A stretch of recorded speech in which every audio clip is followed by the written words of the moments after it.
God's story? From the very beginning, before light, before life, before breath, it was always about being with Him. Created in His image, designed for His presence, no barriers, no distance, face to face with God, and it was good. But then, a whisper. Is God really who He says He is? Can He be trusted? Is He holding something back? Doubt crept in, and in a single choice, everything changed.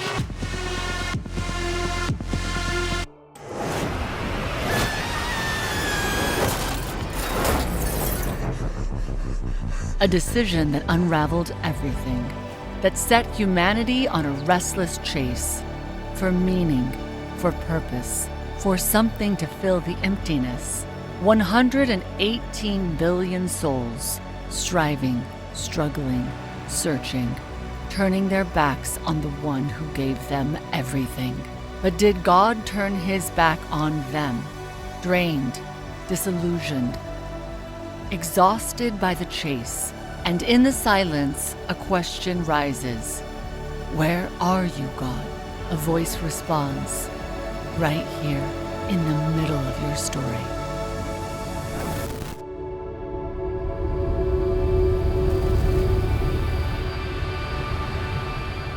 Well, happy Easter. How we doing? Good. Come on, He is risen. And we got a bunch of crazy Christians in here that are celebrating that today. And I just love that last line, where is God? He's in the middle of your story, whether you know it or not. In fact, we had an amazing story that kind of happened this week. We had a member of our church who had a stroke and a blood clot in her brain, was out at Mount Hood Medical, and they had to rush her for emergency surgery over to Emmanuel.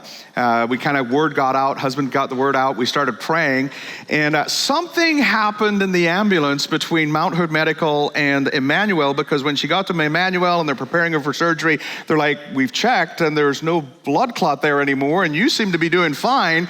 Bona fide miracle. And come on, we celebrate those kinds of stories, because Jesus isn't someone who has been relegated to being a historical figure. He is alive, and this kind of stuff happens. And I just love those kinds of stories. In fact, we as human beings love stories. We're actually kind of wired for stories, and you probably have your favorite story. Maybe it's a story from your family, maybe it's a TV show, maybe it's a book, maybe there's a movie that kind of tells your story, or kind of one of your favorite stories. And I'm recognizing that actually movies have become the storytelling medium of our culture. And when we watch movies, we're absorbing and involving ourselves in a story. In fact, maybe you have a favorite movie, maybe there's a favorite movie franchise. I've noticed this thing where there's franchises that seem to kind of compete with each other, trying to tell better stories. And how many of you maybe are like, DC comic people, you're committed to that group of kind of storytelling. Some of you are like, DC Comics, who are they, right? Because the rest of you are Marvel kind of characters, right? You're into the Marvel movies, the Avengers. How many DC Comic fans do we have? Anybody? Oh, just a few. You're pretty quiet. Any Marvel fans? It's okay to participate. You can do this, right? Any Star Trek fans in the audience today? We got one over here. They're spread out a little bit. We got some Trekkies. But how many of you would be Star Wars fans? Oh, yeah. See? May the Force be with you. Come on, right? We know it is. And what about Jaws versus Sharknado?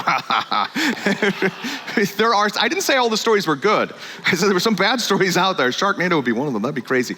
But we love stories. We love the stories that movies tell us. And screenwriters, when they're writing a movie and wanting to, one of the devices that good screenwriters use, and you've probably, if you think about your movie, your favorite movie, there's a device in that called a plot twist.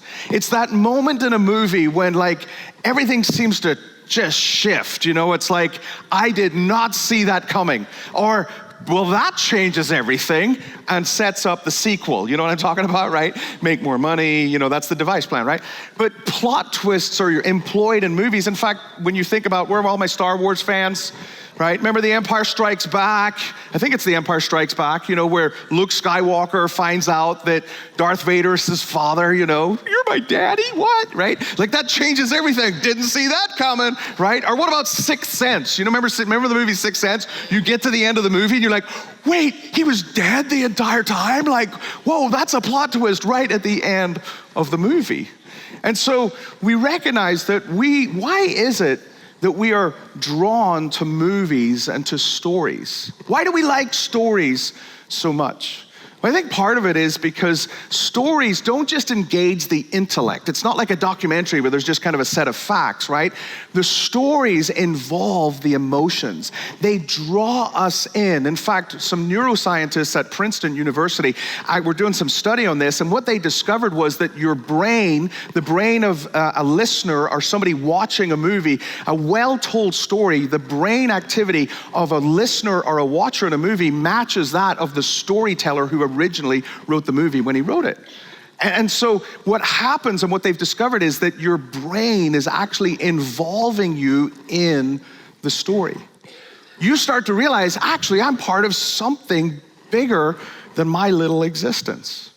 And it draws us in and causes us actually to ask some questions. Now, two of the 20th century's probably best storytellers, and you've probably heard of them, a guy by the name of C.S. Lewis, who wrote the Chronicles of Narnia, and another guy by the name of J.R.R. Tolkien, right, who wrote Lord of the Rings. Any of you ever heard of these guys? Watched their movies, right? They didn't write the movies, but they wrote the books that the movies were based upon. Well, these two were really great friends, and they were both together at Oxford University in England. They used to gather with a group of other writers called the Inklings in a little pub. I've been to that little pub. I've sat in the kind of the bench area where they would meet and discuss storytelling and writing and all of these kinds of things. Well, Lewis and Tolkien had a great relationship.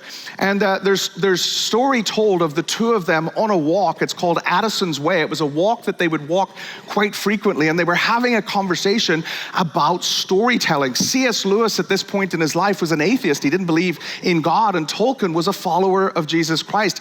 And C.S. Lewis was talking about his great love for storytelling, the fact that stories involved us and stories cause us to think about some of the deeper things of life, when there's these themes that oftentimes come to the surface and kind of get drawn out of our soul. But he said that stories themselves are myths, they're fairy tales.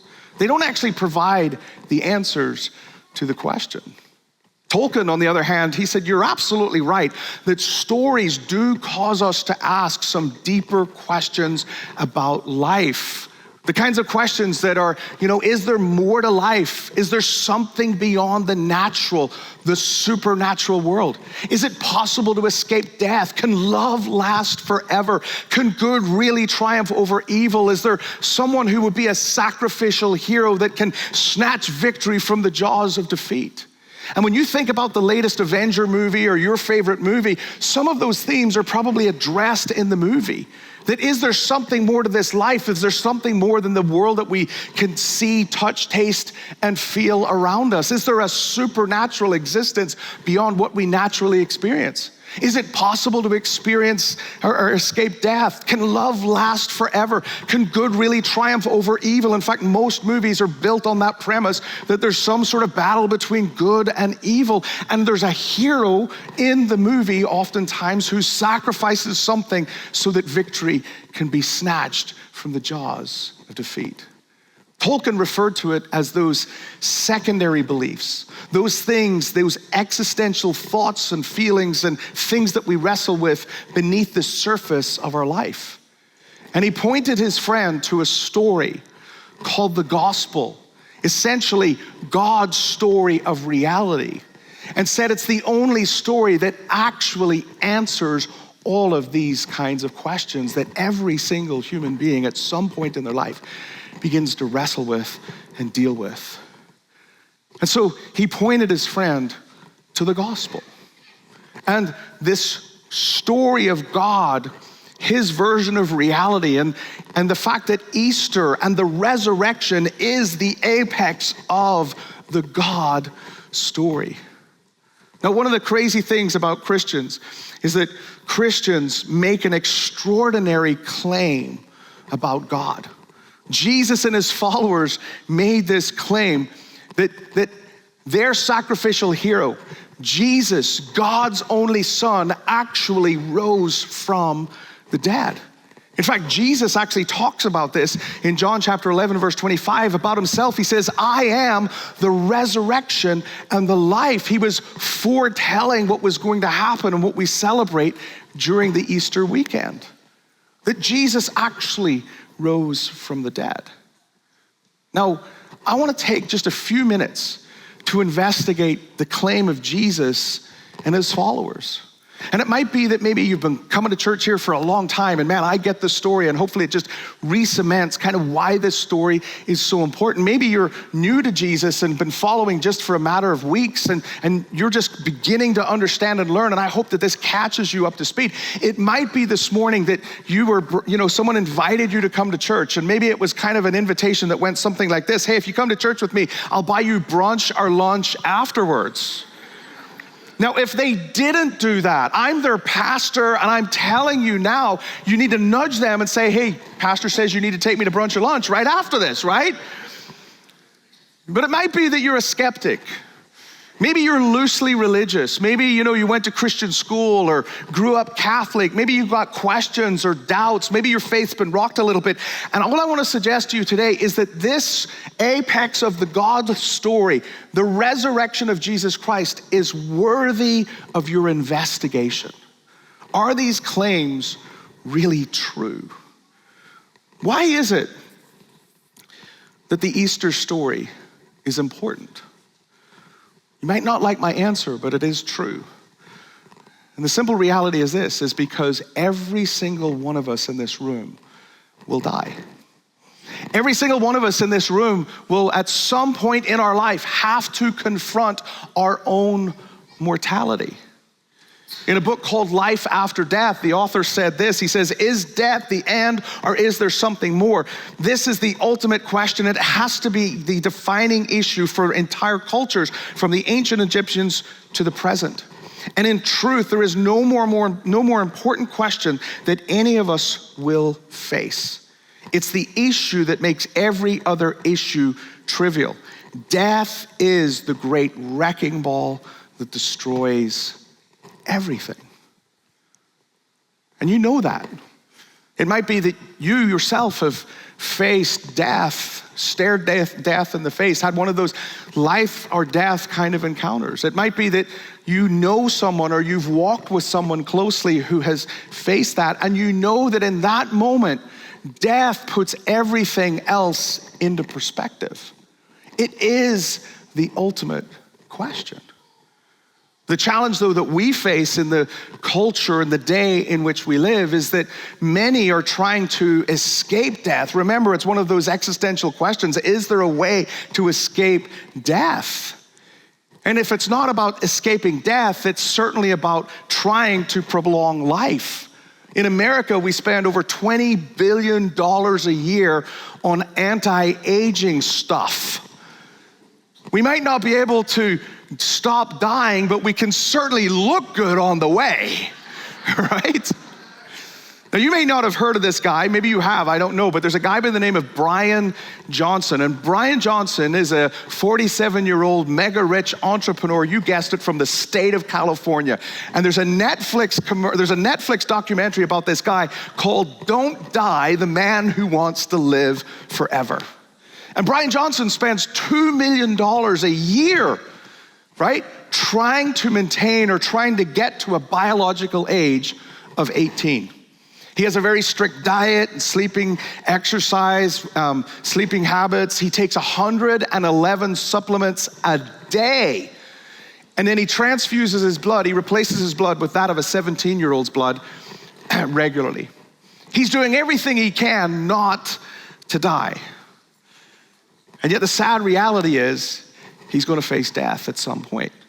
Now, by the way, you and I can join his program for a monthly cost of only $350, and you too can live live forever like Brian Johnson. You might not know this, but there's actually a couple of thousands of Americans who have passed away. They've died, and their brains are actually cryogenically frozen because they believe that in the next decade, there are scientists that are actually working on this stuff, that in the next decade, that we're going to be able to live forever. But the reality is we're all going to die. We're all going to have to confront our own mortality at some point. Now, Paul, who's one of the apostles, and he actually wrote most of the New Testament. He wrote a letter to a group of Christians that were gathered in a city called Corinth. And in that letter, he actually addresses some of these topics and these themes. And this is what he says in verse 1. He says, "Now, brothers and sisters, I want to remind you of the gospel." Remember, the gospel is God's story of reality. "I want to remind you of the gospel that I preached to you, that you received, and on which you have taken your stand." What Paul is saying in this little letter is he's saying, I want to remind you of something that's like uber important. Like, I want to remind you of something that you've built your life upon, and it's God's version of reality. God actually created the world, and when he created the world, it was good, and everything that was necessary for life and godliness and goodness was there in this world. God had created it, put man and woman in it, and provided for them, and said, everything that I've created is available to you. I just want you to walk with me. But these humans decided, nope, we're going to turn our back. We're going to try and figure this stuff out on our own. We're going to redefine good and evil for ourselves. And now we've had thousands of years of human history, and the evidence is pretty clear. It's not working out the way those first humans thought that it might work out. There's a lot of sin, there's a lot of rebellion, there's a lot of hatred, there's a lot of greed, there's a lot of lust, there's a lot of brokenness in the world in which we live. But Paul goes on to describe the apex of this story in verse 3, and he says this, "I passed on to you what was most important." This is what's most important, and that we also have been passed on, it had also been passed on to me. What's most important? Christ died for our sins, just as the scriptures said. He was buried, and he was raised from the dead on the third day, just as the scriptures said. What Paul is describing is God's plot twist for the human story. You see, scriptures had foretold it. Jesus, when he was walking on the earth with his disciples, he talked about it, but no one expected it to unfold the way that it unfolded. That Jesus would willingly give his life. They didn't take it from him. He willingly gives his life. He dies a criminal's death, the most humiliating, burdensome, torturous death that any human being could face on a cross, and he does it for you and I. In the midst of all of that, his closest friends, the people that he'd been pouring himself into, they walk away from him. They just shake their heads in disbelief. They're disillusioned. They've lost all hope, and they don't see any future other than that of being terrorized by the Roman Empire. But 3 days later, Jesus would rise from the dead. Now, Paul, he goes on in this little letter and he says this in verse 12, "But tell me this, since we preach that Christ rose from the dead, why are some of you saying that there will be no resurrection from the dead? For if there is no resurrection of the dead, then Christ has not been raised either. And if Christ has not been raised, then all of our preaching is useless and your faith is useless." The next couple of verses, basically, to summarize what he says, he simply says this. He says, if Christ hasn't been raised, right, what are we doing here? He said, your preaching is useless. And some of you are like, yeah, right, that's right, Gareth, your preaching is useless. Right? But your faith is useless. We still are in our sin if Jesus wasn't raised from the dead. The dead are lost. They're just rotting somewhere. And in verse 19, it says this, we above all people are to be pitied for believing this stuff. But if it's true, and not just evidence from the Bible, but evidence from historians recognizes the fact that it is true. There's a ton of evidence around all of this. Go investigate it for yourself. If it is true, what difference does the resurrection make? And I think the first difference that the resurrection makes in your and my life, if this story really is true, if this story really does answer those deeper questions that go on inside every human being, if it's really true, then the resurrection restores some things. The resurrection, first of all, provides a radical welcome from God. Now, what's really fascinating about God, because sin separated us from God. Sin actually separates us from each other. Sin fractures all of creation. I mean, it's why we live in such a jacked up world. Can't seem to get along. It's because of sin. But God deals with the first thing, this idea that we're separated from God. God wants to reconnect us to himself so that we can be reconnected to his purpose and reconnected to the power that can actually help us live the kind of life that Jesus designed us for.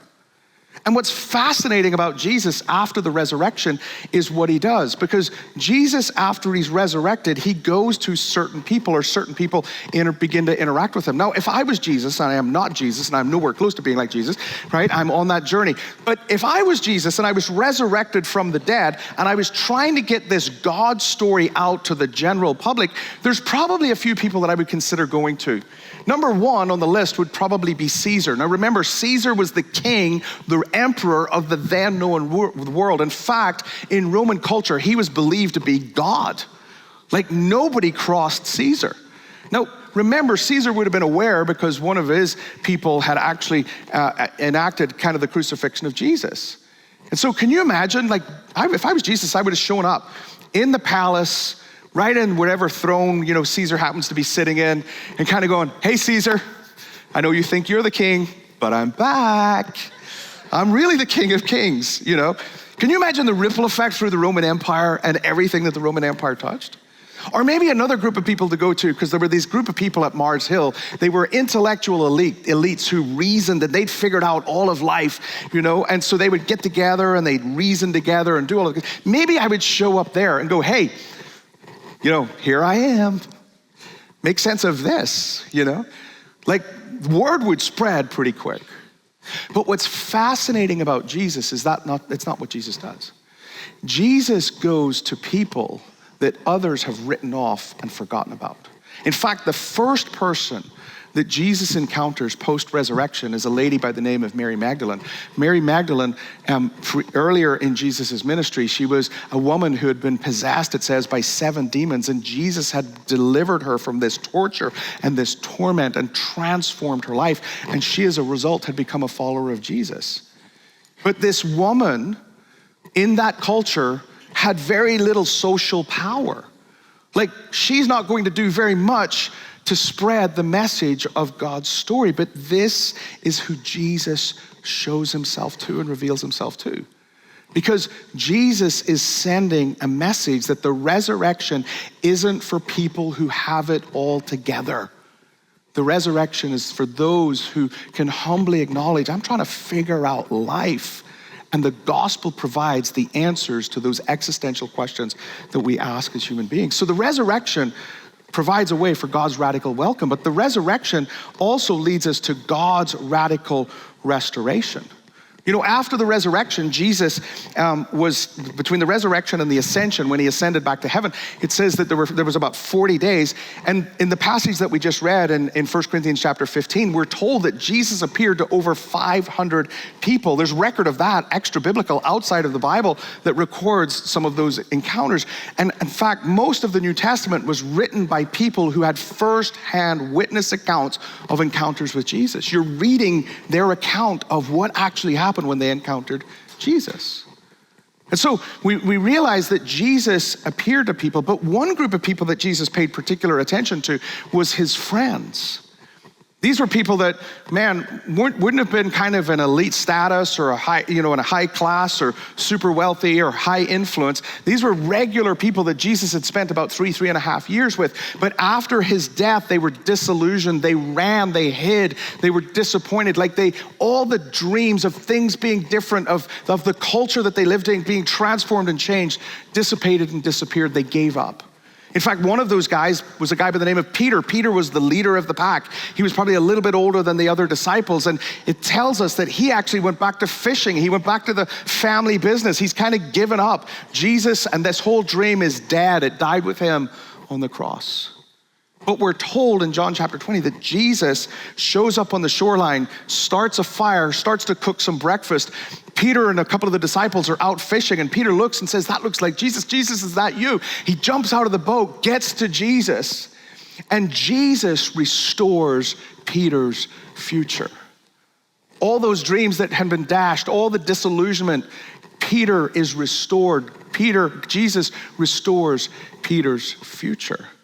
But Jesus doesn't just restore futures, Jesus restores hope.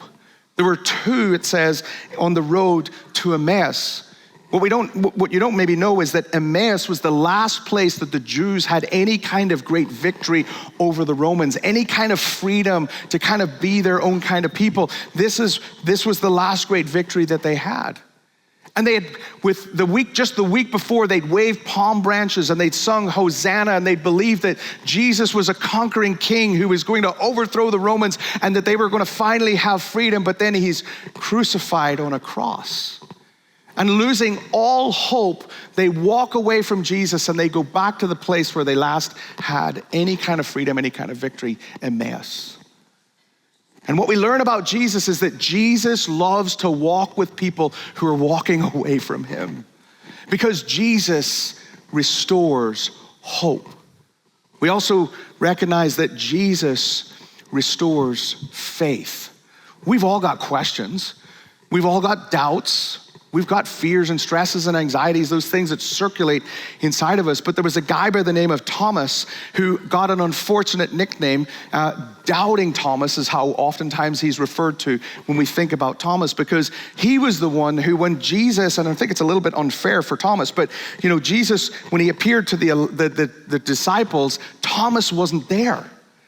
And it's like he bursts through the door, shows up late to the party and goes, Jesus, is that really you? If it's really you, I want you to prove it. Show me your hands. And Jesus shows him the nail scars in his hands. Jesus restores futures. Jesus restores hope. Jesus restores faith. The last thing we recognize is that the resurrection is God's radical life to us. We talked earlier about our attempts to try to be in control, to try to slow down that journey toward what we know is inevitable death. In 1973, a guy by the name of Ernest Becker wrote a book called The Denial of Death, where he was trying to explore how American culture in particular, kind of approaches death. And he said this: human behavior is influenced by a profound fear of death. So much of what we do in life, be it control, accumulation of wealth, trying to kind of manage and control all of those things, is motivated by a profound fear of death. But Paul in this letter actually addressed that very topic. He said, so you see, just as death came into the world through a man, now the resurrection from the dead has begun through another man. Just as everyone dies because we all belong to Adam, everyone who belongs to Christ will be given new life. See, Jesus actually had this incredible claim. It's found in Romans chapter 8. It says that the wages or the payday of sin is death. And what Jesus is saying is, that death is the result of sin. Those wrinkles, the aging, our approach towards death is a result of the sin that has entered into all of creation and entered into our human heart. But Jesus was sinless. And so when Jesus goes to the cross, he takes the penalty and the payment for our sin, but because he is sinless, he could not stay dead. And then he makes this radical claim in Romans chapter 8. It says this: the same Spirit that raised Christ from the dead actually lives in you. It can live in you. And just as God raised Christ Jesus from the dead, he will give life to your mortal bodies by the same Spirit living within you. which means because of the resurrection, we can experience and know God. Because of the resurrection, we can know that we're not abandoned. We can know that this isn't all that there is to life, that there's forgiveness for our failure, for our shame, for our guilt, that we can know purpose and future. We can know joy and peace. We can know freedom. All because of the resurrection. All because of the God story. All because of what Jesus Christ has done for every single human being. So how do we respond? How do you respond? This story is a real story. And as Tolkien said, this is a story that actually answers many of the questions that we as human beings wrestle with and oftentimes don't have answers to. And so certainly it's something that we should not ignore. We should take the time to investigate the story. And then we should respond to the story. Well, how do we respond? Well, there's a verse that you're really familiar with. I'm sure you are. You see it held up at sporting events and football games behind the goalposts. It's found in John 3:16. And it simply says this: God so loved the world that he gave his only begotten Son, Jesus, so that whoever would believe in him would not perish, but have everlasting life. Now, oftentimes we read that verse and go, well, I believe, just as I'm gonna believe that the Sea Chickens are gonna win the Super Bowl next year. I believe in Jesus. And we reduce belief to some sort of wishful thinking, some sort of, well, if I just believe the right answers to a couple of critical questions, then someday I'll make it. I'll try to live a good life. I'll try to do what I can. But that's not actually what that verse means, and it's not actually what Jesus is offering to us. Jesus is offering us a relationship and entrance into the life that he designed us for, but it requires something of us. And it's not just that I believe in a set of facts or I believe in a person. It's actually meaning this stool, right? Like I can talk about this stool. It's amazing. I can describe this stool to you. I can read all the facts about the stool to you. I can hang out with a stool. Once in a while, I can't even lean on the stool. You know, sometimes in life, man, I need to just lean on something, right? That's not what this verse means. What this verse means is that you and I would put the full weight of our existence, the full weight of our life on Jesus Christ. That I'm settling the issue. That all these questions that circulate inside every human being are answered in the gospel, are answered in Easter, are answered in the work of Jesus and the person of Jesus Christ. And what he's inviting you to do is to put the full weight of your existence, your life, on him. I want to ask you just to close your eyes for a second and to ponder the invitation, to ponder the reality of God's story and how it's the plot twist to the human story. And it gives us the answer, the opportunity to have the kind of life that Jesus actually designed us for. Now, it's going to be imperfect in this season because we still live in a broken world. But there are hundreds of people in this room who've already encountered the reality of Jesus and the hope, the faith, and the future that they can have. And today, Jesus is asking you, will you put the full weight of your existence, your life, your trust in him? You decide.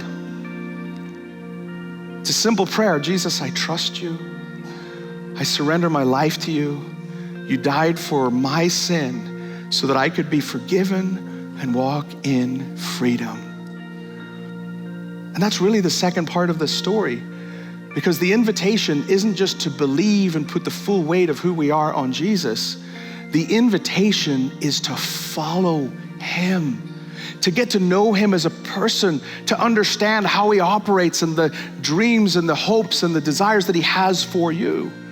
It's why we offer essentials. It's that opportunity to not just believe, but to actually follow Jesus and recognize the fact that Jesus has designed you for more in this life.